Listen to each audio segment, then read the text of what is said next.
मन ही मन को जानता, मन की मन से प्रीत। मन ही मनमानी करे, मन ही मन का मीत। मन झूमे मन बावरा, मन की अद्भुत रीत। मन के हारे हार है, मन के जीते जीत। सच बात है, जैसी जिसकी मति वैसी उसकी गति। हम वो सब कुछ कर सकते हैं जो हम करना चाहते हैं, यदि हमारा मन हमारे नियंत्रण में है। मन मनुष्य के शरीर का वो हिस्सा है जो दिखाई तो नहीं देता, पर होता बहुत शक्तिशाली है। भगवान श्री कृष्ण ने भी कहा है कि यदि मन तुम्हारा स्वामी है और तुम उसके अधीन हो, तो वो तुम्हें माया के बंधन में जकड़ कर रखेगा। और जब तुम मन पर काबू पालोगे और उसके स्वामी हो जाओगे, तो वही मन तुम्हें मोक्ष के द्वार तक ले जाएगा। पर मन को दास बनाना इतना आसान कहाँ है। मन तो बंदर की तरह उछलता है, कभी यहाँ तो कभी वहां। वो तो वही काम करता है जो उसे मना किया जाता है। एक धोबी था, उसके पास एक गधा था, एक बंदर और एक बकरी। वो रोज गधे पर कपड़े लाकर उसे घाट ले जाता और बंदर और बकरी को घर छोड़ जाता। जैसे ही धोबी बाहर निकलता, बंदर अपनी रस्सी खोलकर उछल कूद करता, सामान इधर उधर फेंकता, जो कुछ भी घर में खाने को रखा होता वो खा जाता। और धोबी के आने से पहले बकरी की रस्सी खोलकर खुद को अपनी रस्सी में बांध लेता। और जब धोबी घर आता तो घर की हालत देखकर मार बकरी को पड़ती, क्योंकि बकरी खुली मिलती। बस यही बंदर है हमारा मन और बकरी है हमारा शरीर। नियंत्रित हमारा मन नहीं होता और भुगतना हमारे शरीर को पड़ता है। अब सवाल ये उठता है कि ये बंदर यानी हमारा मन जो उछल कूद करता है, बकबक करता रहता है, इसे कैसे रोके? कैसे रोके उन विचारों को जो लगातार हमारे मन को भटकाते रहते हैं, जो लगातार हमारे मन में आते रहते हैं। हमारे मन में एक दिन में 60 से 80 हजार तक विचार आते हैं, और यदि हम गौर करेंगे तो इनमें से ज्यादातर विचार नकारात्मक और बेकार के होते हैं, लगभग 90% तक। इन्हें कैसे रोके? क्या इन्हें रोका जा सकता है? अगर हम सामान्य स्तर पर बात करें तो विचारों को मन या मस्तिष्क में आने से हम रोक नहीं सकते, क्योंकि मन में विचारों का आना तो स्वाभाविक है। जैसे शरीर में खून दौड़ता है और बाकी क्रियाएं होती हैं, वैसे ही मन में विचार आते हैं। पर हाँ, हम विचारों को नियंत्रित जरूर कर सकते हैं, और विचार नियंत्रित होंगे तो मन अपने आप स्थिर हो जाएगा। और ये होता है अभ्यास से, विचारों के प्रति साक्षी भाव से।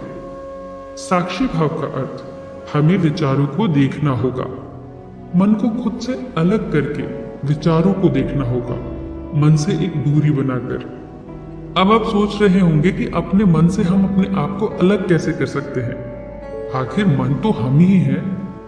भगवान श्री कृष्ण ने गीता में कहा है कि हमारा शरीर एक रथ की तरह है और हमारी इंद्रियां उस रथ के घोड़े, और उस रथ का सारथी है हमारा मन, और उस रथ के स्वामी है हम यानी हमारी आत्मा। अर्थात हम और हमारा मन अलग अलग है। अपने मन से हम कभी भी दूरी बना सकते हैं और इसे नियंत्रित कर सकते हैं। इसे एक उदाहरण से समझते हैं कि जब हम एक हेवी ट्रैफिक जैम में फंस जाते हैं तो हमें चारों ओर गाड़ियां ही गाड़ियां दिखाई देती है। हमारे आगे या पीछे कितनी दूर तक जैम है या कितनी देर में क्लियर होगा, हम अंदाजा नहीं लगा पाते। पर यदि उसी वक्त हम कल्पना करें कि हम किसी ऊंची बिल्डिंग पर खड़े होकर उस ट्रैफिक जैम को देख रहे हैं, तो हमें साफ साफ अंदाजा हो जाता है उस परिस्थिति का। हमारी गाड़ी कहाँ है, कितनी देर लगेगी ट्रैफिक क्लियर होने में, वगैरह वगैरह। बस इसी तरह हमें अपने विचारों से दूरी बनानी होगी, उन्हें देखना होगा, अपने ही विचारों को देखना होगा जैसे कि वो किसी और के हो, और धीरे धीरे विचार गायब होने लगेंगे। अब आप सोच रहे होंगे कि देखने से विचार गायब क्यों होने लग जाते हैं? जैसे मन का स्वभाव है विचारों को विचरने देना, ऐसे ही विचारों की भी आदत होती है कि जब उन्हें देखा जाता है तो वो गायब होने लग जाते हैं। हमें कुछ नहीं करना है, बस उन्हें देखना है, रोज इसका अभ्यास करना है, और धीरे धीरे मन नियंत्रित और शांत होने लगेगा। एक बहुत ही सुंदर कहानी है। एक राजकुमार ने नया नया संन्यास लिया। उसने गौतम बुद्ध से पूछा, मैं आज कहाँ भिक्षा लेने जाऊं? तो गौतम बुद्ध ने उसे एक श्रविका के घर का पता दिया और उसे वहां से भिक्षा मांगने को कहा। शिष्य जैसे ही श्रविका के घर भोजन करने बैठा तो वो बहुत चकित हुआ कि जिस तरह के भोजन के बारे में रास्ते भर उसके मन में विचार चल रहे थे, वही भोजन श्रविका ने उसके सामने परोस दिया।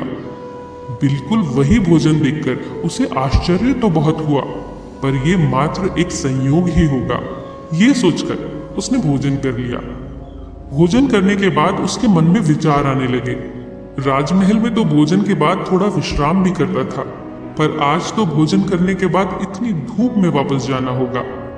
वो ये सोच ही रहा था कि श्रविका ने कहा, भंते, भोजन के बाद तनिक विश्राम कर लोगे तो बड़ी कृपा होगी। भिक्षुक फिर हैरान हुआ, मेरे मन के विचार श्रविका तक कैसे पहुंचे? पर उसने फिर इसे संयोग समझा। श्रविका ने चटाई डाल दी। भिक्षुक विश्राम करने लेटा तो उसके मन में फिर से विचार आने लगे। कल राजकुमार था, आज भिक्षुक हूं। कल कोमल शैया थी, आज कठोर बिस्तर है। कल देखभाल के लिए आसपास सब थे, आज अकेला हूं। श्रविका दरवाजे से लौट ही रही थी कि वापस फिर मुड़कर बोली, भंते, यही तो जीवन है। परिवर्तन जीवन का नियम है और हम इस दुनिया में अकेले ही आए हैं और यहां से अकेले ही जाएंगे। बाकी तो सब मोह माया है। अब तो भिक्षुक चौंक कर उठ गया। अब तो इसे संयोग मानना असंभव था। वो घबराया और वहां से तुरंत जाने की आज्ञा मांगी। वो भिक्षुक तेज कदमों से गौतम बुद्ध के पास पहुंचा और जाते ही कहा, तथागत, मैं वहां अब कभी नहीं जाऊंगा। बुद्ध ने पूछा, क्या हुआ? क्या भोजन ठीक नहीं था? क्या सम्मान में कमी थी? क्या श्रविका से कोई भूल हुई? नहीं तथागत, कोई भूल नहीं हुई। भोजन मेरी रुचि का था, सम्मान बहुत मिला। वो भंते कहकर मेरा आदर कर रही थी, पर कृपा करें मुझे वहां ना भेजे। वो श्रविका तो विचार पढ़ लेती है। तथागत ने कहा, मैं जानता हूं, ध्यान के प्रयोग से उसका मन शांत हो गया है। अब वो दूसरों के मन के भावों का अनुभव कर लेती है। इस पर शिष्य ने घबरा कर कहा, तथागत, तब तो उसने मेरे मन के सारे विचार पढ़ लिए होंगे। भोजन करते वक्त उसके सौंदर्य को देखकर मेरे मन में कुछ क्षण के लिए विकार भी उठे। उसने तो उन विकारों को भी पढ़ लिया होगा। मैं किस मुंह से उसके पास जाऊं? पर बुद्ध ने कहा, तुम्हें वहां भिक्षा लेने जाना ही होगा और तब तक जाना होगा जब तक तुम्हारा मन शांत नहीं हो जाता। ये तुम्हारी साधना का हिस्सा है। तुम बस एक काम करना, मन में जो भी विचार उठे, जो भी विकार उठे, उसे बस देखते हुए जाना। कोई भी भाव आए, काम आए, क्रोध आए, कुछ भी आए, बस उसे देखते जाना। भीतर से पूर्ण सचेत रहना, जैसे किसी अंधकार पूर्ण जगह में किसी ने दीपक जला दिया हो। अब तो भिक्षुक को जाना ही पड़ा। मन में बहुत भय था कि पता नहीं क्या होगा, लेकिन वो तो अभय होकर लौटा। कल डरा हुआ था, आज नाचता हुआ लौटा। लौटते ही बुद्ध के चरणों में गिर गया और बोला, धन्य है आप तथागत, ये कैसे हुआ? आज जब मैं भीतर से सजग था तो मैंने पाया चारों तरफ सन्नाटा है। जब मैं श्रविका के घर की सीढ़ियां चढ़ रहा था तो मुझे अपने भीतर श्वास भी मालूम पड़ रही थी, हृदय की धड़कन भी सुनाई दे रही थी। मैं सजग होकर साक्षी भाव से अपने विचारों को देख रहा था। वो धीरे धीरे गायब होने लगे। श्रविका ने जब मुझे भोजन दिया तो उसका एक एक कौर मुझे अपने भीतर महसूस हो रहा था। मैं हैरान था। मेरे भीतर धीरे धीरे सन्नाटा होने लगा। न अब वहां कोई विचार था, न कोई विकार, सिर्फ शांति ही शांति थी।